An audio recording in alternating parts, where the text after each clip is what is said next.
உதகையில் வார விடுமுறை என்பதால் உதகை அரசு தாவரவியல் பூங்காவில் சுற்றுலா பயணிகளின் கூட்டம் அதிகரித்து காணப்படுகிறது. கூடுதல் தகவல்களோடு இணைகிறார் செய்தியாளர் சிவசாமி. சிவசாமி, விவரங்கள்.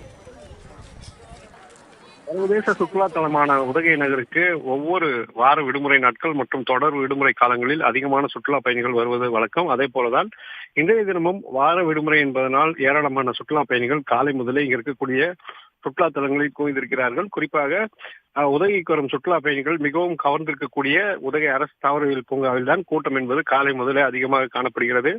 இங்கு வரும் சுற்றுலா பயணிகள் இங்க இருக்கக்கூடிய கண்ணாடி மாளிகை, கிக்கு புல்வெளி, இத்தாலியன் பூங்கா, புது பூங்கா உள்ளிட்ட பல்வேறு சுற்றுலா தலங்களுக்கு சென்று குடும்பத்துடன் அந்த பூங்கா முழுவதும் பார்த்து ரசித்து வருகிறார்கள். இதனால் அந்த சுற்றுலா அதாவது அரசு தாவரவியல் பூங்கா காலை முதலே கூட்டமாக காணப்படுகிறது.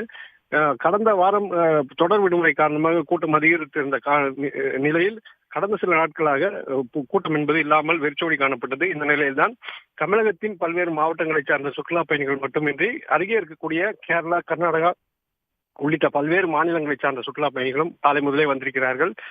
இந்த வாரத்தை பொறுத்தவரையில் நேற்றைய தினம் விடுமுறை நேற்றைய தினமும் இன்றைய தினமும் நாளைய தினமும் என 3 நாட்கள் விடுமுறை என்பதனால் ஏராளமான சுற்றுலா பயணிகள் உதகைக்கு வந்திருக்கிறார்கள். அவ்வாறு வரும் சுற்றுலா பயணிகள் இங்கு இருக்கக்கூடிய தாவரவியல் பூங்கா மட்டுமின்றி ரோஜா பூங்கா, தொட்டபெட்டா, படகிலம் போன்ற சுற்றுலா தலங்களை காண ஆர்வமாக குவிந்திருப்பதனால் கூட்டம் அதிகரித்து காணப்படுகிறது. அதே போல ஏராளமான வாகனங்களில் சுற்றுலா பயணிகள் வந்திருப்பதனால் முக்கிய பிரதான சாலைகளில் வாகன போக்குவரத்து என்பது பாதிக்கப்பட்டிருக்கிறது. அவற்றை சீரமைக்கும் பணியில் போக்குவரத்து காவலர்கள் ஈடுபட்டிருக்கிறார்கள். இன்றைய தினம் போலவே நாளைய தினமும் அதிகமான சுற்றுலா பயணிகள் வருவார் என்று எதிர்பார்க்கப்படுவதனால் அதற்கான ஏற்பாடுகளும் பாதுகாப்பையும் போலீசார் அதற்கான நடவடிக்கையை எடுத்திருக்கிறார்கள்.